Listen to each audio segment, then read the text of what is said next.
Assalamualaikum warahmatullahi wabarakatuh. Bismillahirrahmanirrahim. Alhamdulillahirabbil alamin. Allahumma shalli wa sallim ala sayyidina Muhammadin wa alihi wa sahbihi ajma'in. Wa ba'd. Kali ini kita akan membahas tentang tanawwu' fil ibadah. Satu tema di dalam hadis yang perlu kita fahami agar kita tidak salah di dalam menyikapi perbedaan versi dalam beribadah. Terlebih dahulu saya akan mencoba menjelaskan tentang makna dari tanawwu' fil ibadah. Adik-adik sekalian, tanawwu' dari akar yang sama dengan nau artinya macam. Jadi tanawwu' artinya bermacam-macam atau varian. Ya. Al-ibadah, fil ibadah kita sudah tahu semua dalam hal ibadah. Jadi sederhananya tanawwu' fil ibadah ini adalah bermacam-macam praktek beribadah. Karena kajiannya kajian hadis, maka yang kita akan bahas adalah hadis-hadis yang menjelaskan tentang perbedaan praktek beribadah. Itu singkatnya. Kemudian bentuknya.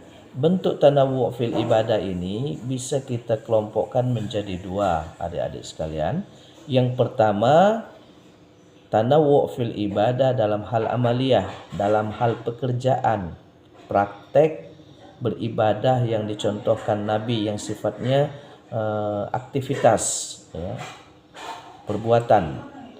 Ini umpamanya bisa kita lihat pada kasus Nabi berwudu. Dalam banyak riwayat disebutkan bahwa Nabi membasuh anggota tubuhnya, anggota wuduknya. Tetapi perbedaannya terjadi pada umpamanya dalam kasus berapa kali Nabi membasuhnya. Dalam hal wudhu atau terkait wudhu, ada riwayat mengatakan bahwa Nabi itu membasuh anggota tubuhnya satu kali. Sementara sahabat yang lain melihat Nabi dua kali. Dan riwayat yang terakhir mengatakan Nabi membasuhnya tiga kali. Nah, antara yang 1, 2, dan 3 ini sebenarnya tidak bertentangan karena sama-sama membasuh. Ya. Jadi jangan sampai salah mengelompokkan kita ke hadis mukhtalif. Ya. Ini sama-sama membasuh, cuma jumlahnya yang berbeda. Ya. Ini yang kita sebut dengan tanawwu' fil ibadah. Kemudian bentuk yang kedua adalah terkait dengan bacaannya. Ini banyak sekali versinya. Contohnya saja ketika kita sholat, selesai takbiratul ihram kan baca iftitah, ya. Nah, baca iftitah ini ada versinya mengatakan Allahumma ba'id baini wa baina khotoya kama ba'adta bainal masyriqi wal maghrib.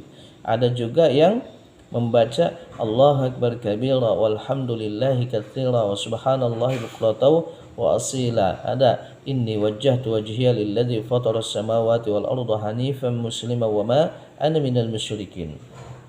Begitu juga dengan ruku. Ada subhana rabbiyal azim wa bihamdihi, ada versi yang lain. Tasyahud juga begitu, banyak versinya, ya. Nah, ini semua kita sebut dengan tanawwu' fil ibadah. Bagaimana menyikapi tanawwu' fil ibadah?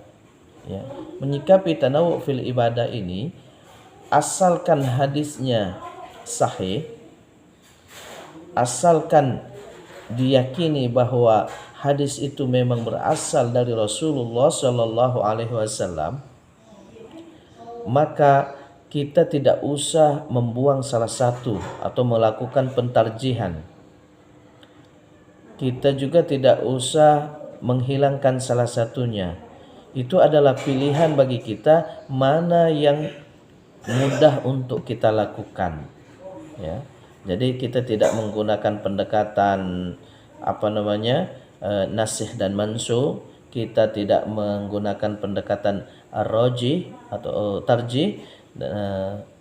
Kita hanya memilih, ya, mana yang lebih tepat atau lebih mudah bagi kita untuk kita lakukan, karena semuanya boleh.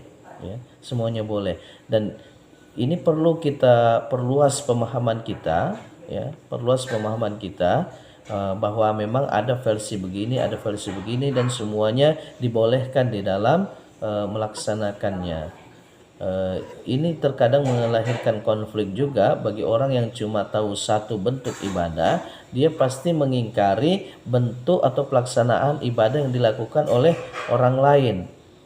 Nah, padahal bisa jadi dia yang tidak tahu tentang hadis itu, ya.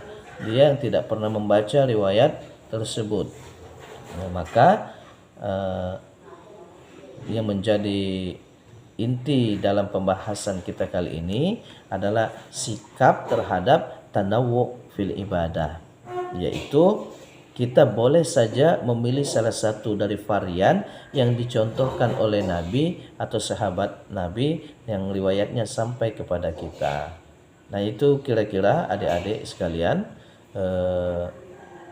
dikembangkan saja nanti, dicari contoh-contoh perbuatan-perbuatan Nabi dalam hal ibadah yang riwayatnya tidak satu dengan mengandung di sana varian beribadah atau varian cara Nabi melakukan ibadah tertentu, atau cari juga hadisnya bacaan-bacaan yang dicontohkan oleh Nabi.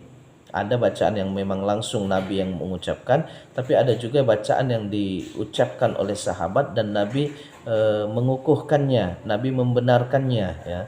Nah, itu silahkan dicari contoh-contohnya untuk didiskusikan. Terima kasih atas perhatiannya.